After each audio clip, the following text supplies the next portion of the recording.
I'm your cult boyfriend. I'm fucking sick.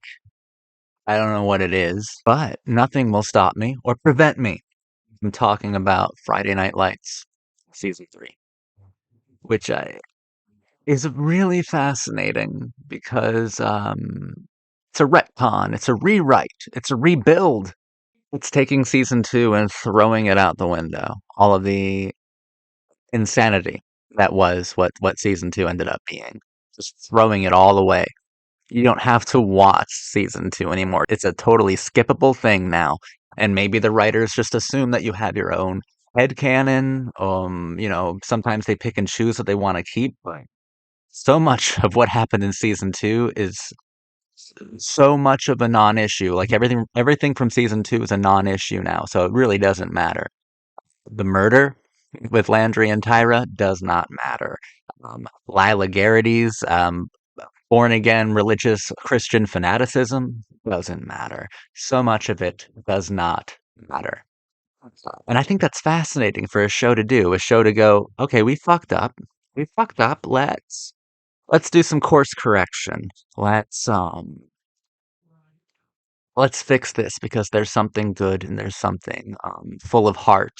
So let's fix it. Speaking of Landry and Tyra, they kind of focused more on those John Hughes-esque qualities that Landry possesses that are the most adorable to explore, and they kind of grow closer together through exploring those more adorable kind of romantic themes, and it's definitely preferable. I definitely prefer them growing closer together in a kind of more organic, sort of John Hughes-like way than by something contrived and stupid and sensationalist like a murder. So whatever, good on you, Landry and Tyra. I do have some gripes with this season. I don't know whether to talk about it now or save it for later. Maybe I'll talk about it a little bit now. Uh, College is really important in season 3. A lot of our characters are thinking about the future and puts a lot of emphasis on college. My concern or my criticism is the fact that Tim Riggins and Tyra Collette are even considered for college. Tim Riggins never went to school. Tyra Collette has been, for as long as I've known her on this show, on a fast train to absolutely nowhere. The show wants to be really realistic, as evidenced by its nearly documentary style visual composition. It wants to provide an aura of realism, but then stuff like this, like giving everybody a happy ending, putting so much emphasis on college when I know towns like Dillon don't give a fuck about higher education, and characters like Tim Riggins and Tyra Collette certainly don't give a fuck about their futures. Trust me, I was an outsider kid. I, it's just so fucking weird how much everybody wanted to go to college, like out of nowhere. I mean, at least Tim, until the very end, was like, "No, I don't want to go. I don't want to go." And then his brother's like, "Come on," kind of gave him a bit of a Ben Affleck and Good Will Hunting speech of like, no, you go there, I'm gonna kick your ass. Gotta do better by our kids or something."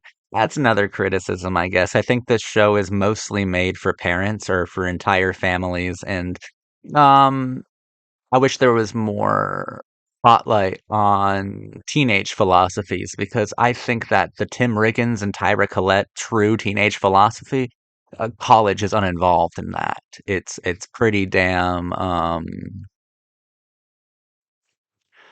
It's about going nowhere very fast. It always has been. So I don't understand why you're sacrificing this realism for some sort of happy ending or something. I mean, I doubt that it's even going to be a happy ending. There has to be some tragedy, or else it's not Friday Night Lights. What do I think is the best thing about season 3? I don't think it's a great season. I think it's better than season 2, not as good as season 1. Yeah, it's a step up from season 2 in a lot of different ways. The writing is a lot more intact. The themes are very coherent. Um, it's full throated. It is an extremely articulate season, and where season 2 was talking about honor, and I thought season 2 did okay when talking about honor. Season 3 is really talking about, and this is why college is such an important thing, it's talking about autonomy and about freedom, you know? And that's where we get to the most interesting part of season 3. The best part is this new kid, JD McCoy, who the most interesting thing about JD McCoy is that he is unbelievably uninteresting.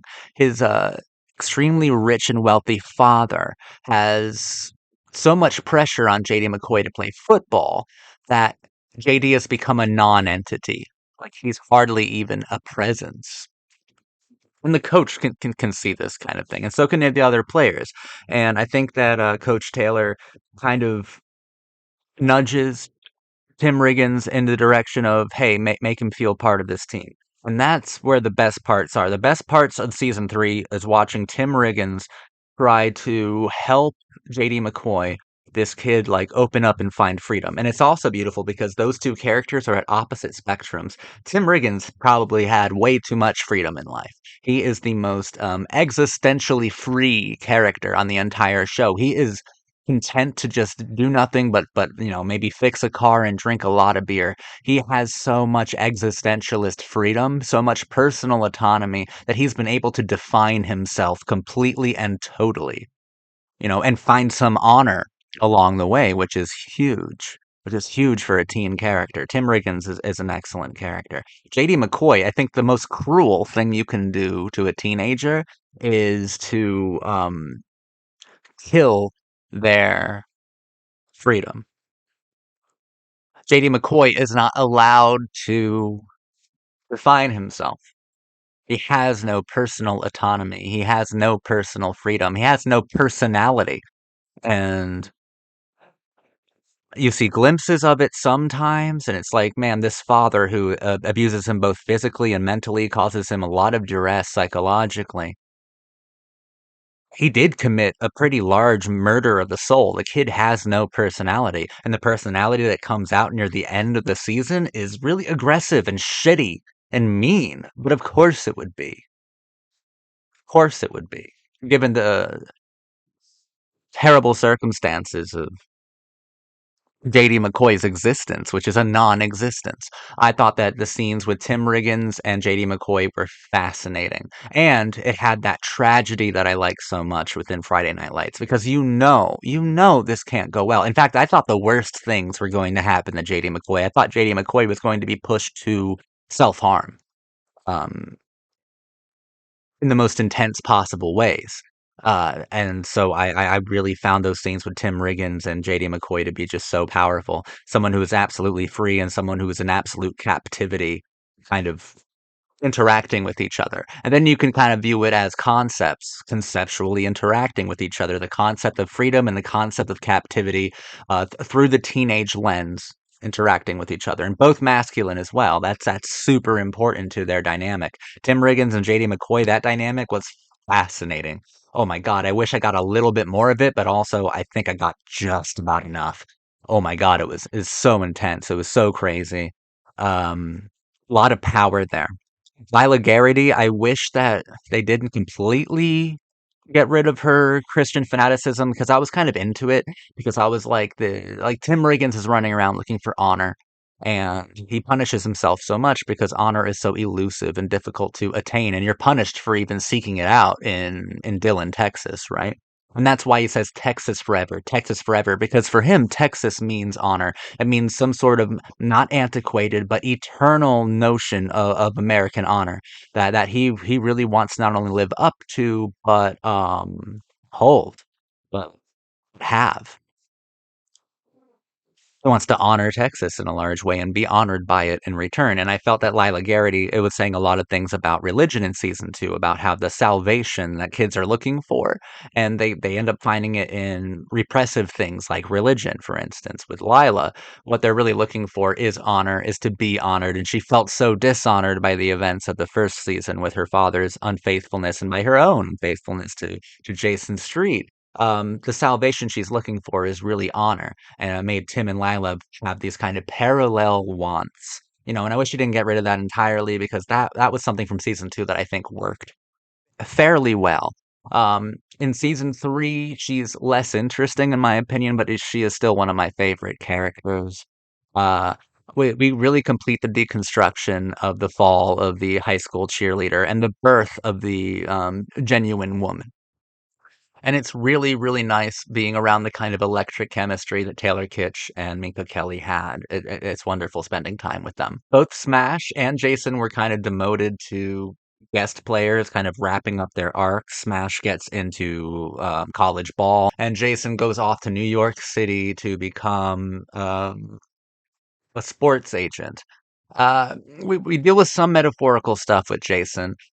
He's kind of in his arc in this season, he's trying to flip Buddy Garrity's house and remodel it. And of course, that's a pretty hyper literal metaphor for what Jason wants to do with his own life.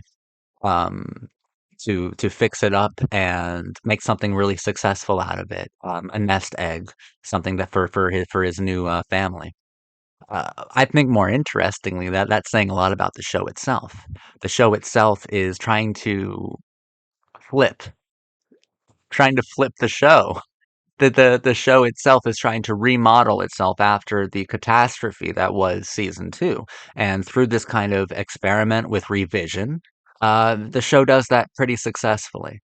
But I think that the show recognizes that there's no going back now, right? Because Tim says to Jason when they leave when they leave each other, Tim leaves Jason in New York to start his own life. He says Texas forever, right? Knowing that that is no longer true.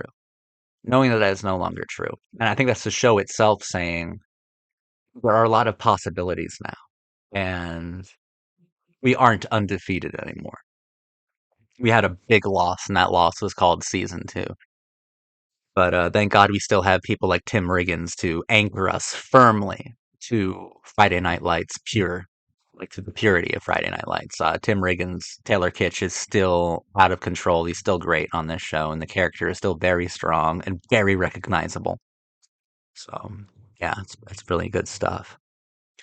It sucks seeing Jason Street go because he was one of my favorite characters. I think I liked Jason, Tim, and Lila the most, and it sucks seeing him go, but all right. I guess he didn't have any more ideas for him, which is tragic. I wish we got something better. Smash too, because like that it allow with them leaving, it allows us to spend more time with people like Matt and Julie, who while I like them and like them together, I don't think they're interesting at all. They're the most uninteresting teen couple we've ever covered. They're not saying anything subversive, anything challenging, anything philosophical, or anything remotely complicated or complex. It's the most paint by numbers, naive display of high school romance that I've ever seen. I do like them together. I do think it's cute, but I find it kind of insulting that the show's ideation of this kind of young love is so naive that they're both completely stupid.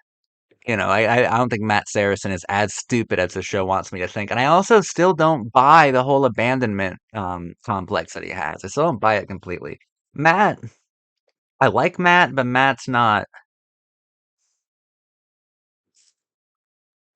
didn't recover from season 2. I think he was fucked up in season 2, and we haven't recovered that yet. Same with Julie. Julie was made to be unbearable in season 2. In season 3, it's still lingering. That annoyance is still there. She's still an aggravating character. Even though I like Amy Teagarden and I like Zach Gilford. I just they're not they're not fitting in well on this show for me. They look good together, but I wish they were given like a little bit more philosophy or any philosophy other than we're cute and dumb and naive. Because certainly Tim and Lila are like that's an adult romance. Like that's like a pretty sophisticated romance. Meanwhile, like Tim is the biggest himbo in the world. So if you can do it with Tim the himbo, why can't you do it with Matt the art school kid? Coach Taylor and Tammy were cool. It was fun seeing Coach Taylor's purity that was the Dillon Panthers be overtaken by an outside sinister wealthy force. By the end of the season, Coach Taylor is fired from the head coaching position by JD McCoy's father. an abuser, a user, and an awful human being. And he's going over to East Dillon now, the East Dillon Lions, I believe. And the last scene we see this season is of their rundown, unkempt, dishonored football field. So I'm looking forward to it. Coach Taylor may actually be challenged in some very interesting ways. He was very interestingly challenged in season three. And I liked seeing Coach Taylor kind of fall. He lost. And JD McCoy's father, this wealthy elite scumbag, won. This abusive scumbag won. Who doesn't see football for what Coach Taylor sees football as. How does Coach Taylor see football? As proving grounds. As the way that young men can have a single spotlight over their camaraderie, over their uniqueness, and over their power and masculinity. He kind of views high school football as where you find out what it means to be a man, and you take the lessons you learned from the plays, from actually playing the game, and you kind of incorporate those into your own life, and you become a stronger man on account of it. JD McCoy's father does not view football that way. He views football as something to exploit young people with. He views it as an exploitative game, an exploitative match. Coach Taylor's an honorable man. JD McCoy's father isn't. Yeah. So all in all, it's a it's a very good retcon, a very efficient and effective course correction. And I liked it a lot more than season 2. I really did. I'm looking forward to season 4. Thank you for watching.